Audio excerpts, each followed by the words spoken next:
Hi everyone, my name is Rachel Ackler. I'm a family nurse practitioner and I am the owner of my business called Self Care for You. I am at my practice right now and this is what it looks like. I need to get some artwork on the walls here. But anyway, it is for health and wellness. I decided to venture out on my own in the middle of May of last year, 2024. After really just being burnt out and exhausted working as a family nurse practitioner out in the community. I worked with mostly elderly, and I love that. That's always been my happy place. But I had underlying health issues that I was not aware of that were causing me to have chronic pain, as well as just major exhaustion. I had no idea. I was going to my doctors and getting tons of labs done. No one could figure it out. I had a hint of what was going on. I knew it was related to my hormones, but nobody could pinpoint it. And as a family nurse practitioner, I even told my endocrinologist specifically what to order. The nurse practitioner there kind of treated me as if I was a nervous Nelly and dismissed me.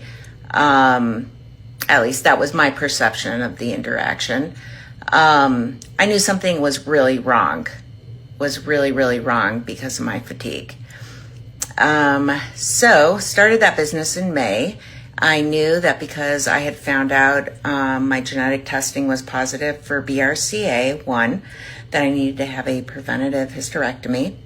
So in October of 2024, last year, about 6 months ago, I decided, okay, I started my business. I should just get this surgery out of the way and have my hysterectomy.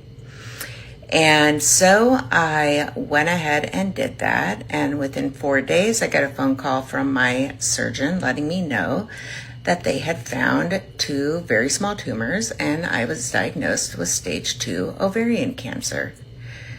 Had I not advocated for my health and decided, okay, now is the time to do my surgery, I would probably still be walking around with ovarian cancer and it would be much more progressed.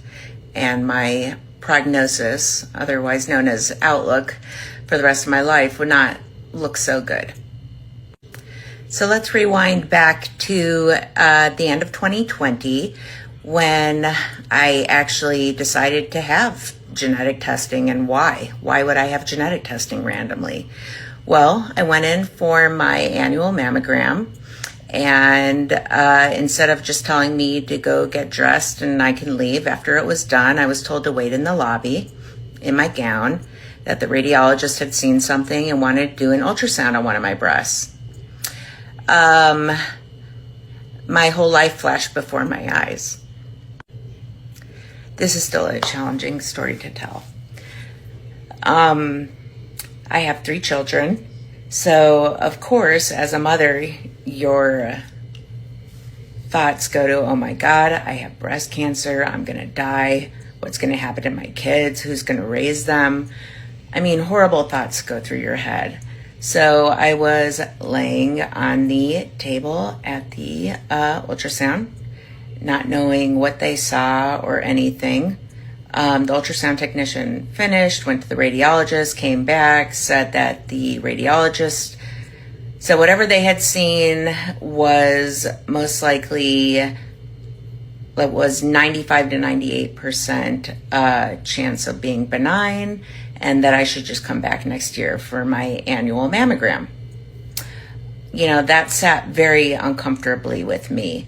The other part of that was scary was whatever they had seen in my breast, I had never felt it. And I was performing my monthly breast exams on myself.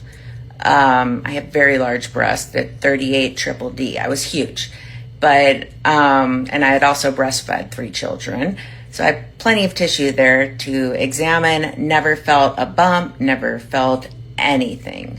So that is the terrifying thing about breast cancer, is that most women don't feel anything. even if you do monthly exams. And that's why it's important to go in for your routine mammograms so that they can catch things and catch them early so that they can be treated early and you can have a good outlook. So I told my older sister about what had happened, and she strongly suggested, you know what, Rachel, you should go get a second opinion.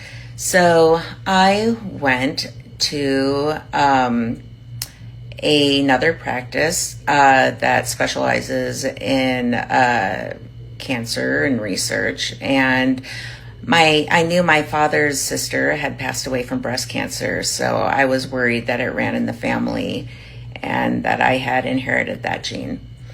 So I went in there, I told the physician's assistant all about my history. She did an exam, there was nothing noticeable. So I advocated for myself to get genetic testing. I was not high risk enough for my insurance company to cover it, so I had to pay for it out of pocket. It was $75, but it was the best $75 that I ever spent in my life.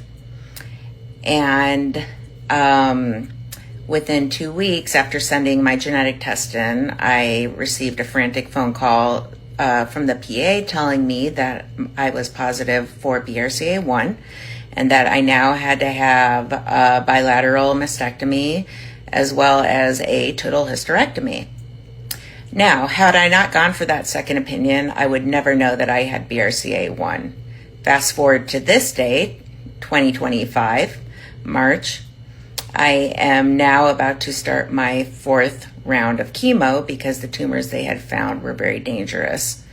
It's called high-grade serous, and so they're treating it very aggressively. Had I not known anything about this, I would never have I've already had my preventative mastectomy. I had that 2 years ago, and everything is healed well. And I also had reconstruction along with that. The hysterectomy I had in October, if I hadn't ever had that done, I would be in a bad place right now because I am a single mother raising 3 boys entirely on my own. My ex-husband, when I divorced him, decided to be the selfish brat that he is. That's why I divorced him in the first place after 13 years of being together.